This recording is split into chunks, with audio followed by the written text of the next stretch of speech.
In Pakistan, following the suicide bombing that killed 72 people 2 days ago, the Christian community is feeling more and more vulnerable. Here's a report from Danny Swibel. Pakistan authorities have announced they have detained more than 5,000 suspects in the 2 days since a bombing on Easter Sunday killed at least 72 people. Most of the suspects, however, have been released. During these raids, 5,221 suspects were rounded up. 5,005 of them were released after verification of their particulars. 216 suspects are in custody, pending further investigation. Authorities have launched a crackdown on Islamist militants in the Punjab province, the country's richest and most populous, and Prime Minister Nawaz Sharif's political heartland. The Punjab authorities have also said they have stepped up security at churches after the attacks last year and claim to have uncovered more than 200 plots and arrested around 15,000 suspects. Some 29 children were among the dead Sunday. One of them was a 16-year-old boy named Wasif Masih. He had narrowly escaped an attack 1 year before when a member of the same Taliban faction, Jamaat al-Ahrar, detonated himself outside Wasif's church, killing 14 people. It was just because of a lack of security. What else can we say? If there was better security, this wouldn't have happened. There was security at churches, but not in parks.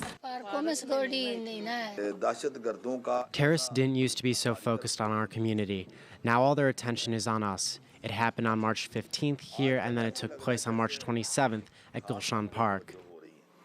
Christians number around 2 million in a nation of 190 million people and have been the target of a series of attacks in recent years. In the 2 days since the Easter Sunday blast, a sense of vulnerability is growing among members of Pakistan's Christian community, who are calling on the government of Muslim-majority Pakistan to do more to protect them from jihadists who are targeting those they dub infidels. For further insight, I'm joined in the studio by i24News reporter Danny Swibel. Thanks for coming in, Danny. Thank you for having me. So why is the Pakistani Taliban targeting those regions specifically? So this area of the north, actually the northeast, in it's the Punjab province, is actually considered the cultural capital of Prime Minister Nawaz Sharif's area. So it's very crucial that they are starting to target there for this group. It's a personal matter. They're really getting their name on the map to target the Pakistani government. The Pakistani government in the past was known to have helped a lot of these militant groups attack some of their enemies, like India. But now these groups, inspired more by the likes of Al-Qaeda and ISIS, are starting to turn on the government. So the government is definitely not happy about that. As I said in the report, they're conducting these raids. The scary thing about this group in particular is that they are considered now one of the most brutal and influential in not only that province, but in the country. They've been kicked out of the tribal area, and now with their cells in the northeast, they're really starting to do these high-profile attacks. And how effective is the government in slowing them down, please?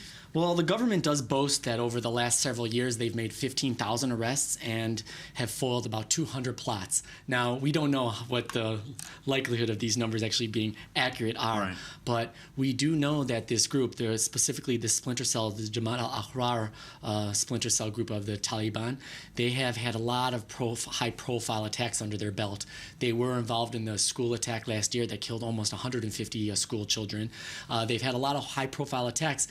They are right now starting to see groups like the Islamic State be successful in conducting these attacks. So one could say that this group is also stretching their legs and starting to not only show the world community that they are another dominant group, but they have been successful, and they are trying to get their goal of which is to not only now attack the Pakistani government, but also attack minorities, which they call infidels. Now, internationally speaking, working with other countries in the region, India, Afghanistan, are they working together, or are they working against each other? The governments of Afghanistan and India would actually say that the Pakistani government hasn't done enough to stop these terrorist threats, that if anything, the Pakistani military, either before they were giving support to these groups to conduct chaos on those borders, or now they're not doing enough, or when they're trying to push these groups out of the tribal areas of Pakistan, they're just pushing the problem to Afghanistan or to India. So right now these governments are very upset, and it's creating a lot of chaos between these governments in the region. Yeah, it's pretty incredible what counts as success when it comes to these groups. Thank you, Danny. Thank you. We're going to take a short break now, and we'll be right back with more. Please stay with us.